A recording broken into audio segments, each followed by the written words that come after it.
Next tonight, the controversy over the federal luxury tax and efforts to get it repealed. The tax was designed to soak the rich, but its critics argue it's sucking it to the middle class instead. Congressional correspondent Kwame Holman reports. This is some of the tooling that made Pearson Yachts of Portsmouth, Rhode Island, one of the top boat builders in the world. These are the molds that formed the fiberglass hulls and decks for power and sailboats. Pearson pioneered fiberglass boat building back in the late 1950s. But 1 year ago, the Pearson plant shut down and 400 skilled employees were put out of work. It's really a shame to see a facility like this go under, and the direct result was the luxury tax. Before the luxury tax was put in and talked about in 1990, this place was a bustling facility and with many, many people proud of what they were doing. Blue-collar workers,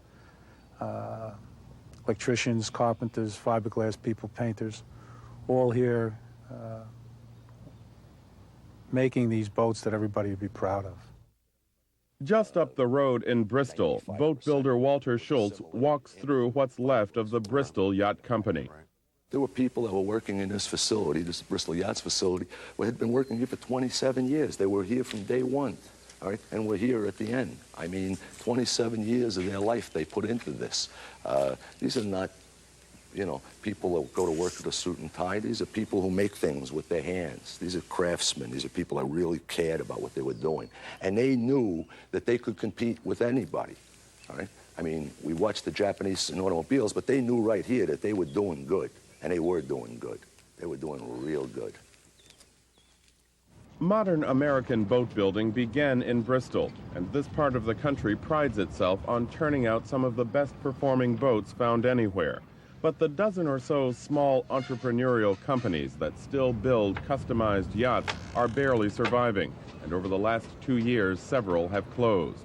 Walter Schultz founded the Shannon Boat Company 17 years ago, but it too went bankrupt in February.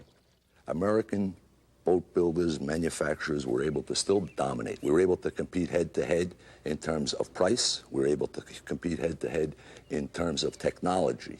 All right. We were able to make the technological advances to still continue to dominate. We were able to make the design advances to dominate the world market.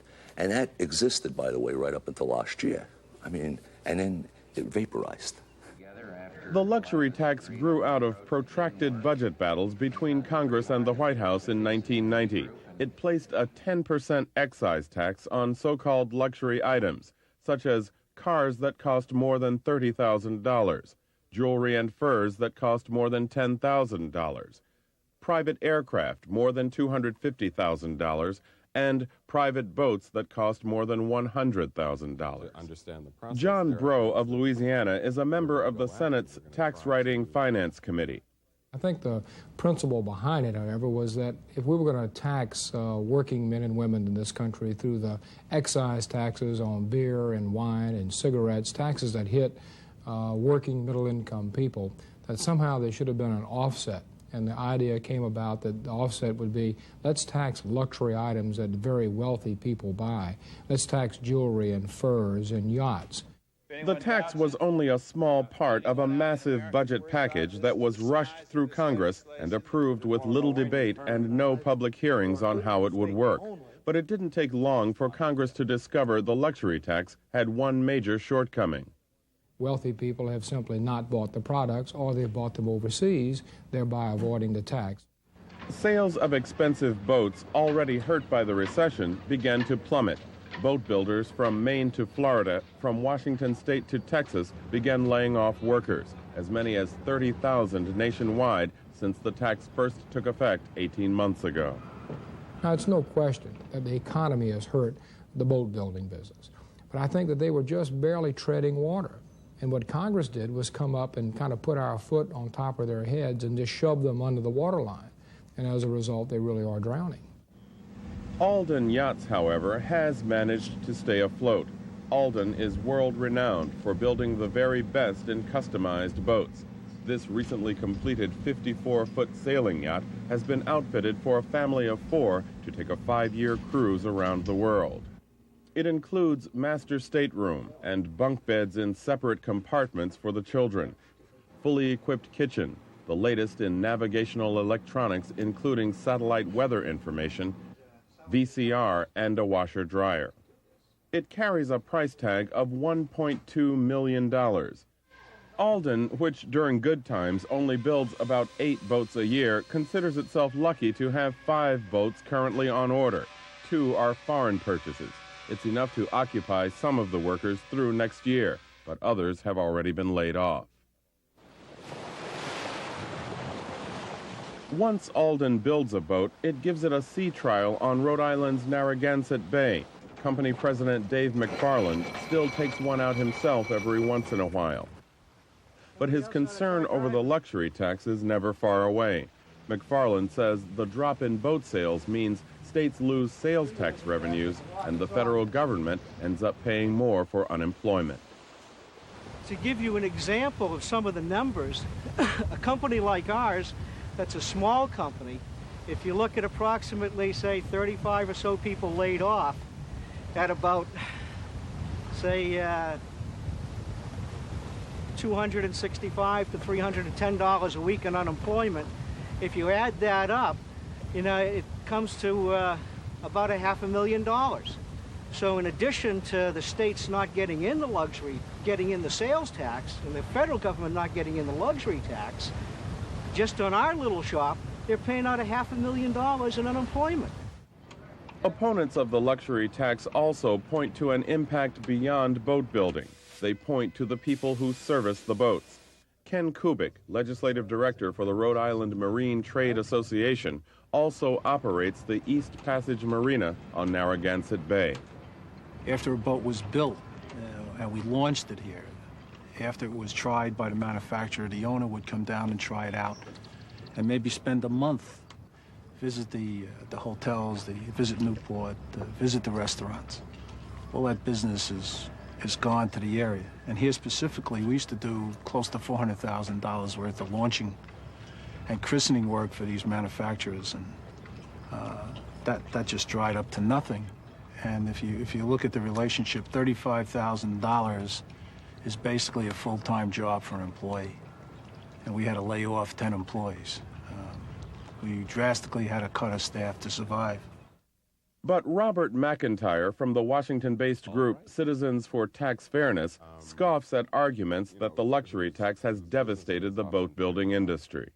They have problems, but the luxury tax is just so minor in the scheme of things. I mean, if 10% of the price is their entire problem, why don't they just cut the price a little bit and then sell their boats again? The answer is they wouldn't, because there aren't the people out there to buy them. Members of the boating industry disagree. They say they're constantly in touch with potential buyers who are just waiting for the tax to be repealed.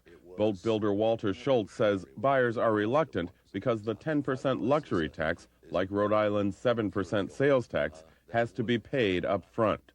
You can't finance sales tax or the luxury tax, which meant you get a 20% down payment, and on top of that, you get another 17%, right? Because banks don't consider taxes to be financed. So now you're taking the same people who are financing putting 20%, 25% down and financing 80%, all of a sudden faced with coming up with 40 or 45% of a down payment to buy a boat. So when that tax came down, I mean, it was just as if, I know the metaphor sounds exaggerated, as if someone turned the faucet off. None of us want to do that, to give the government an extra 10%. So you don't blame the buyers, no one does? No one blames the buyers. I don't think I would do it, I don't think you would do it, I don't think anybody I know would do it. It's not like we told the people you have to pay the tax. You know, what it really said is that you can pay the tax in the United States, or you can buy a foreign product and not pay tax. Now, what would you do for $100 grand? But Walter Schultz says making those same arguments to Congress has resulted only in frustration. You know, you send your cards and letters, and you have hearings, and you have this, and you go that, and you get that, and they put you in this little maze, and you keep going until you run out of food and water, and then you drop dead.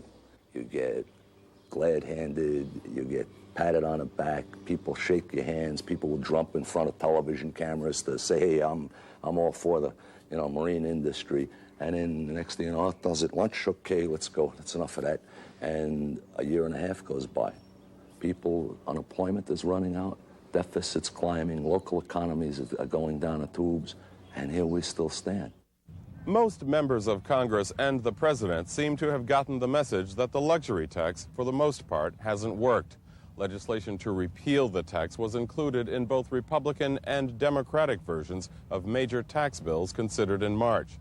But the Republicans' bill failed, and the Democrats' bill was vetoed. The luxury tax remains today, even though a clear majority of members say they support its repeal. So now we're trying to find a vehicle, a tax measure, which we can add the luxury tax repeal to, that would be acceptable to the president, who has said that he is for the repeal of the luxury tax, but not with other items attached to it.